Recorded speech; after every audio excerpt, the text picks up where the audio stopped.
ವೀಕ್ಷಕರೇ ನಮಸ್ತೆ. ಮಕ್ಕಳ ಸಂಖ್ಯೆಯ ಕೊರತೆ ಕಾರಣದಿಂದ ಶಾಲೆ ಮುಚ್ಚುವುದನ್ನು ನೀವು ಕಂಡಿದ್ದೀರಿ. ಆದರೆ ಇಲ್ಲಿ ಪ್ರಾಕೃತಿಕ ದುರಂತದ ಕಾರಣದಿಂದ ಶಾಲೆ ಮುಚ್ಚಲ್ಪಟ್ಟಿದೆ. ಹೌದು, ನಾನೀಗ ಇರುವಂಥದ್ದು ಸುಳ್ಯ ತಾಲೂಕು ಮತ್ತು ಕೊಡಗು ಗಡಿ ಪ್ರದೇಶವಾಗಿರುವಂಥ ಕೊಯನಾಡು ಶಾಲೆಯಲ್ಲಿ. ಈ ಕೊಯನಾಡು ಶಾಲೆ ತಾವು ಗಮನಿಸ್ತಾ ಇದ್ದೀರಿ. ಈ ಸಂಪಾಜೆ ಗ್ರಾಮದ ಕೊಯನಾಡು ಶಾಲೆಯ ಹಿಂಬದಿಯ ಬರೆ ಕುಸಿಯುತ್ತಿರುವ ಕಾರಣ ಸದರಿ ಸ್ಥಳವನ್ನು ನಿರ್ಬಂಧಿತ ಸ್ಥಳ ಎಂದು ಘೋಷಣೆ ಮಾಡಿ ಸಾರ್ವಜನಿಕ ಸಂಚಾರವನ್ನು ನಿಷೇಧಿಸಿದೆ. ಇದು ಇಲಾಖೆಯ ಪ್ರಕಟಣೆ. ಆದರೆ ಇಷ್ಟು ಮಾತ್ರ ಅಲ್ಲ, ಇಲ್ಲಿರುವಂತಹ ನೀವು ಕಾಣ್ತಾ ಇರುವಂತಹ ಶಾಲೆ ಏನಿದೆ, ಸುಸಜ್ಜಿತವಾದಂತಹ ಕಟ್ಟಡ ಇರುವಂಥ ಶಾಲೆ, ಈ ಶಾಲೆ ತಾತ್ಕಾಲಿಕವಾಗಿ ಮುಚ್ಚಲ್ಪಟ್ಟಿದೆ. ಕಾರಣ ಈ ಶಾಲೆಯ ಕಟ್ಟಡದ ಹಿಂದೆ ಇರುವಂತಹ ಮಣ್ಣು ಕುಸಿತ ಆಗಿರುವ ಕಾರಣ ಮತ್ತು ಇದು ಶಾಲಾ ಕಟ್ಟಡಕ್ಕೆ ಬೀಳ್ತಾ ಇರುವಂಥ ಕಾರಣದಿಂದ ಈ ಶಾಲೆಯನ್ನು ಇದೀಗ ತಾತ್ಕಾಲಿಕವಾಗಿ ಮುಚ್ಚಲಾಗಿದೆ ಮತ್ತು ಇಲ್ಲಿಯ ವಿದ್ಯಾರ್ಥಿಗಳನ್ನು ಇನ್ನೊಂದು ಶಾಲೆಗೆ ಸ್ಥಳಾಂತರಿಸುವ ಒಂದು ಪ್ರಕ್ರಿಯೆ ನಡೆದಿದೆ. ವೀಕ್ಷಕರೇ, ಇತ್ತೀಚಿನ ಹಲವು ವರ್ಷಗಳಿಂದ ಇಲ್ಲಿ ಪ್ರತಿ ವರ್ಷವೂ ಕೂಡ ಇದೇ ಪರಿಸ್ಥಿತಿ. ಈ ಕಟ್ಟಡದ ಹಿಂದೆ ಇರುವಂಥ ದೊಡ್ಡ ಗಾತ್ರದ ಬರೆ ಏನಿದೆ ಅದರಿಂದ ಮಣ್ಣು ಕುಸಿತ ಆಗಿರುವಂಥದ್ದು ಈ ಬಾರಿ ಕೂಡ ಅದೇ ಆಗಿದೆ.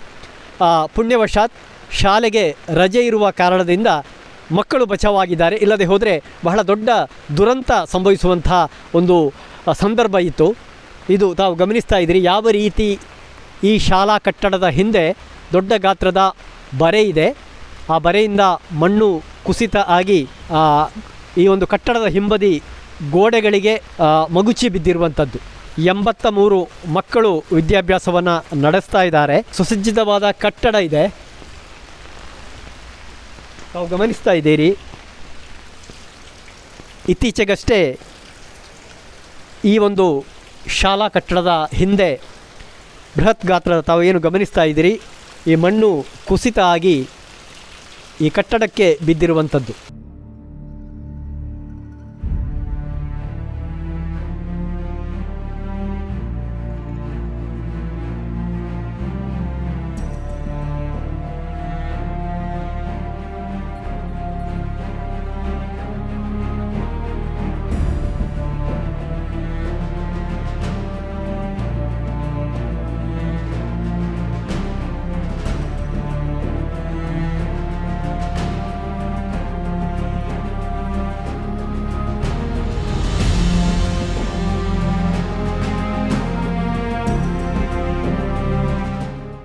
ವೀಕ್ಷಕರೇ, ತಾವು ಗಮನಿಸಿ, ಇದು ತರಗತಿಯ ಕೋಣೆ.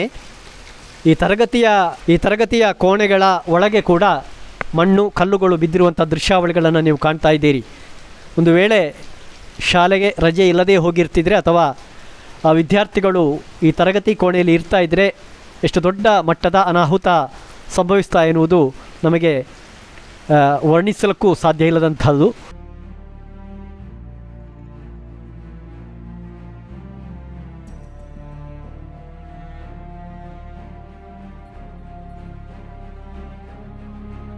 ಇನ್ನೂ ಕೂಡ ಈ ತರಗತಿ ಕೋಣೆಯ ಒಳಗೆ ಕಲ್ಲು, ಮಣ್ಣು, ನೀರು ಎಲ್ಲವೂ ಸೇರಿದೆ. ಕಿಟಕಿಯಿಂದ ನೀರು ಸುರಿಯುತ್ತಾ ಇರುವಂಥ ದೃಶ್ಯಾವಳಿಗಳನ್ನು ತಾವು ಕಾಣ್ತಾ ಇದ್ದೀರಿ.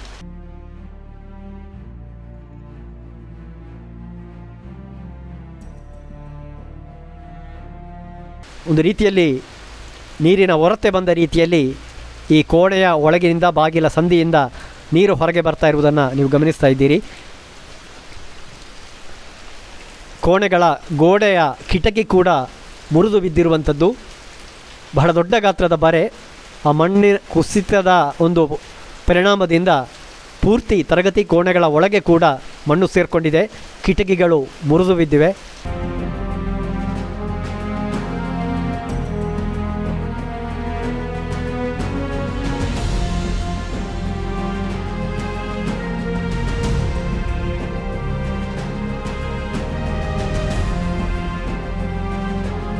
ಎರಡು 2022ರಲ್ಲಿ ಒಮ್ಮೆ ಫ್ಲಡ್ ಆಯಿತು. ಆ ಫ್ಲಡ್ಡಿಗೆ ಬೇಕಾದಂಥ ರೀತಿಯ ವ್ಯವಸ್ಥೆಯನ್ನು ಮಾಡಿಕೊಂಡು ಆಗ ಕೂಡ ನಾವು 3 ತಿಂಗಳು ಶಾಲೆಯನ್ನು ಸಂಪಾಜೆ ಶಾಲೆಗೆ ಶಿಫ್ಟ್ ಮಾಡಿ, ತದನಂತರದಲ್ಲಿ ಇದೇ ಶಾಲೆಯಲ್ಲಿ ಕ್ಲಾಸುಗಳು ನಡೆದು ಎಲ್ಲ ವಿದ್ಯಾರ್ಥಿಗಳಿಗೂ ಉತ್ತಮ ರೀತಿಯ ವಿದ್ಯಾರ್ಜನೆ ಆಗ್ತಾ ಇತ್ತು.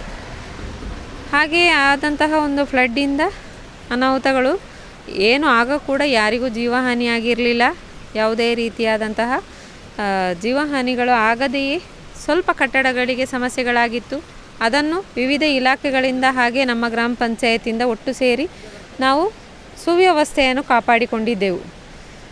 ತದನಂತರದ ದಿನಗಳಲ್ಲಿ ಬಿದ್ದಂತಹ ಮಣ್ಣನ್ನು ಕೂಡ ಪೂರ್ತಿಯಾಗಿ ಶಾಲೆಯ ಕಟ್ಟಡಕ್ಕೆ 10 ಮೀಟರ್ ದೂರದಷ್ಟು ಏರಿಯಾಕ್ಕೆ ಮಣ್ಣನ್ನು ತೆರವುಗೊಳಿಸುವ ಕಾರ್ಯಕ್ರಮ ಕೂಡ ನಾವು ಪಂಚಾಯತ್ ಮುಖಾಂತರದಿಂದ ನಾವು ಮಾಡಿ ಶಾಲೆಯ ಸುವ್ಯವಸ್ಥೆಯನ್ನು ಕಾಪಾಡಿಕೊಂಡಿದ್ದೆವು. ಆದರೆ ಪ್ರಕೃತಿಯೊಂದಿಗೆ ಜನರ ಆಟ ಇಲ್ಲ ಅಂತ ಹೇಳುವಂತಹ ಒಂದು ಮಾತು ಅಥವಾ ಪ್ರಕೃತಿ ಮುನಿಸಿದರೆ ಯಾವುದನ್ನು ನಾವು ತಡ್ಕೊಳ್ಳಿಕ್ಕೆ ಸಾಧ್ಯ ಇಲ್ಲ ಅಂತ ಹೇಳುವ ಒಂದು ಮಾತಿಗೆ ನಿದರ್ಶನದ ಹಾಗೆ ನಾವು ಮಾಡಿದಂತಹ ಪ್ರತಿಯೊಂದು ಕೆಲಸ ಕಾರ್ಯಗಳು ಕೂಡ ನಾವು ನೆನೆಸಿದ ರೀತಿಯಲ್ಲಿ ನಮಗೆ ಫಲ ಕೊಡಲಿಲ್ಲ ಅಂತ ಹೇಳುವಂತಹ ಬೇಜಾರು ಗ್ರಾಮ ಪಂಚಾಯತಿಗೆ ಇದೆ.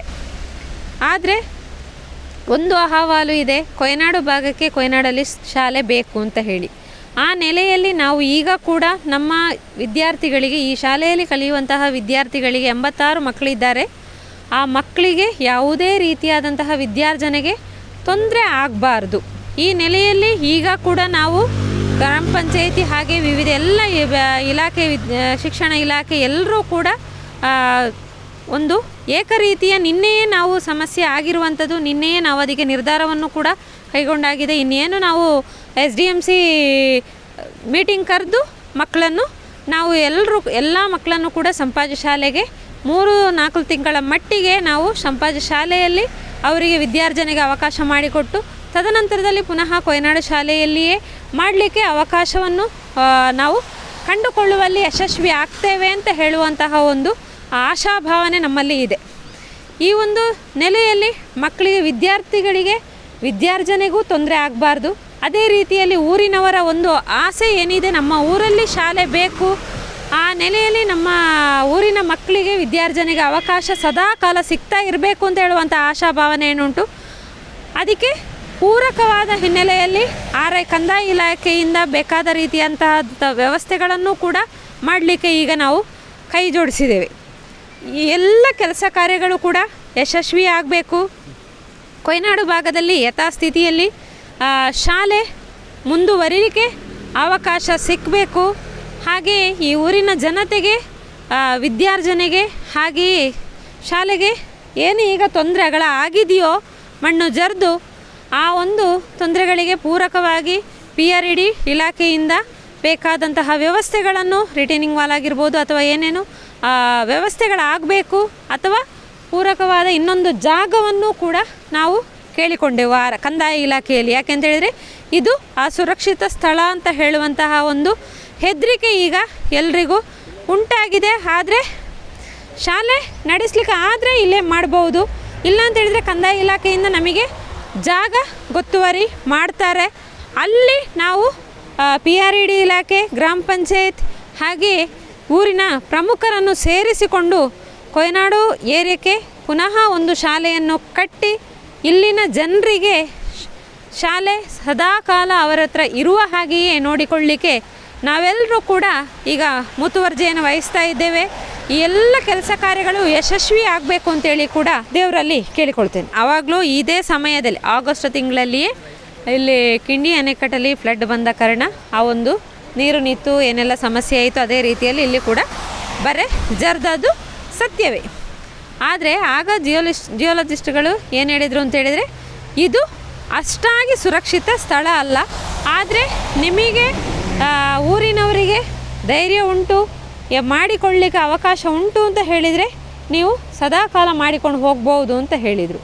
ಆ ಹಿನ್ನೆಲೆಯಲ್ಲಿ ಎಲ್ಲ ಊರಿನವರಿಗೆ ಶಾಲೆಯ ಮೇಲಿನ ಪ್ರೀತಿ ಮತ್ತು ಅಭಿಮಾನ ಹಾಗೆಯೇ ಒಂದು ಧೈರ್ಯ ಇದೆಲ್ಲ ಒಟ್ಟು ಸೇರಿಕೊಂಡು 2 ವರ್ಷ ಚಂದದಲ್ಲಿ ಶಾಲೆ ನಡೀತಾ ಇತ್ತು. ಮೊನ್ನೆಯ ದಿವಸ ಜಾಸ್ತಿ ಮಳೆ ಬಂದ ಕಾರಣ ಶಾಲೆಗೆ DC ಅವರು ರಜೆನೂ ಕೊಟ್ಟಿದ್ದರು.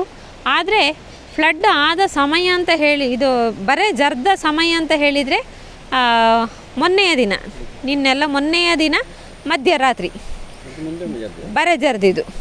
ಅದೇ ಮೊನ್ನೆಯ ದಿನ ಬರೆ ಜರಿಯಿತು, ನಿನ್ನೆ ಬೆಳಿಗ್ಗೆ ಅದು ಜಾಸ್ತಿ ಆಗ್ತಾನೇ ಇದೆ. ಈಗಲೂ ಕೂಡ ಸ್ವಲ್ಪ ಕಂಟಿನ್ಯೂಟಿಯಾಗಿ ಉಂಟು.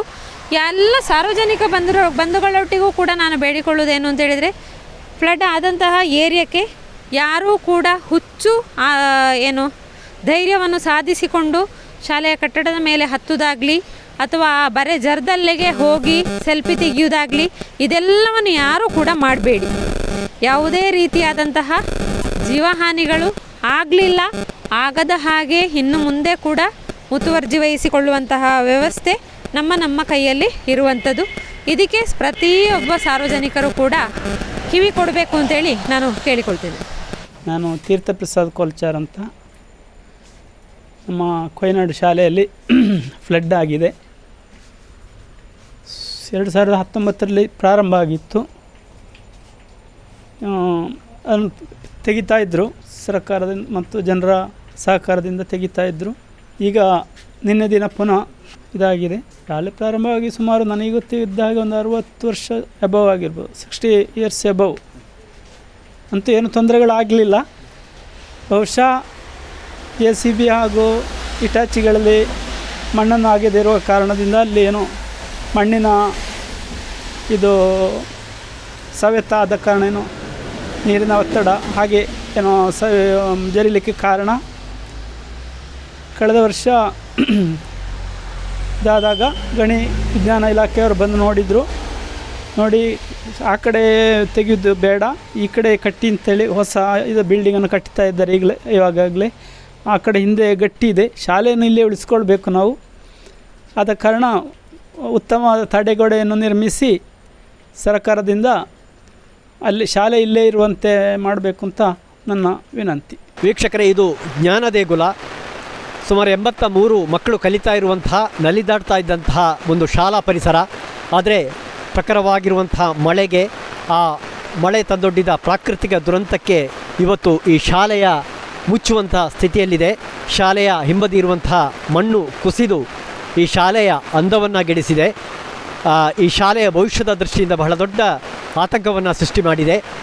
ಇಲ್ಲಿಯ ಮಕ್ಕಳು ತಾತ್ಕಾಲಿಕವಾಗಿ ಇನ್ನೊಂದು ಶಾಲೆಗೆ ಶಿಫ್ಟ್ ಆಗುವಂಥ ನಿರ್ಧಾರವನ್ನು ಇಲಾಖೆ ಮಾಡಿದೆ. ಏನೇ ಇರಲಿ, ಇಲ್ಲಿ ಕಲಿತಾ ಇರುವಂತಹ ಮಕ್ಕಳಿಗೆ ಉಜ್ವಲ ಭವಿಷ್ಯ ಸಿಗಲಿ, ಉತ್ತಮವಾದಂಥ ಶಿಕ್ಷಣ ಸಿಗಲಿ ಎನ್ನುವುದಷ್ಟೇ ನಮ್ಮ ಹಾರೈಕೆ. ಜೊತೆಗೆ ಈ ಪ್ರಾಕೃತಿಕ ದುರಂತವನ್ನು ಯಾವ ರೀತಿ ಇಲಾಖೆ ಎದುರಿಸಬಹುದು ಎನ್ನುವುದನ್ನು ಕೂಡ ಕಾದು ನೋಡಬೇಕಾಗಿದೆ. ಕೊಯ್ನಾಡು ಶಾಲೆಯಿಂದ ರಿಪೋರ್ಟರ್ಸ್ ವಿನಯ್ ಜಾಲ್ಸೂರು ಹಾಗೂ ಕುಶಾಂತ್ ಕೊರತೆಡಕ ಜೊತೆ ದುರ್ಗಾಕುಮಾರ್ ನಾಯರ್ಕೆರೆ, ಸುದ್ದಿ ನ್ಯೂಸ್, ಸುಳ್ಳು. Karnataka agri garden nursery, Mogarpane, Halegate, Sullia. ನಮ್ಮಲ್ಲಿ ಉತ್ತಮ ತಳಿಯ ಹೈಬ್ರಿಡ್ ತೆಂಗಿನ ಗಿಡಗಳು ಹಾಗೂ ಉತ್ತಮ ತಳಿಯ ಅಡಿಕೆ ಗಿಡಗಳಾದ ಇಂಟರ್ ಮಂಗಳ, ಮೋಹಿತ್ ನಗರ, ಸೈಗಾವ್, ರತ್ನಗಿರಿ, ಸುಮಂಗಲ, ಊರಿನ ಮಂಗಳ ಹಾಗೂ ಗೇರು ತಳಿಗಳು ಮತ್ತು ಕಸಿ ಜಾಯಿಕಾಯಿ ಗಿಡಗಳು, ವಿವಿಧ ರೀತಿಯ ಹಣ್ಣಿನ ಗಿಡಗಳು, ಕಾಳು ಮೆಣಸಿನ ಕಸಿ ಗಿಡ, ಪಣಿಯೂರು 7 ಲಭ್ಯವಿದೆ ಹಾಗೂ ಶಾಂತಮಂಗಲ ಅಡಿಕೆ ಗಿಡಗಳು ಲಭ್ಯ. Karnataka agri garden nursery, Mogarpane, Halegate, Sullia. Contact 9048865019.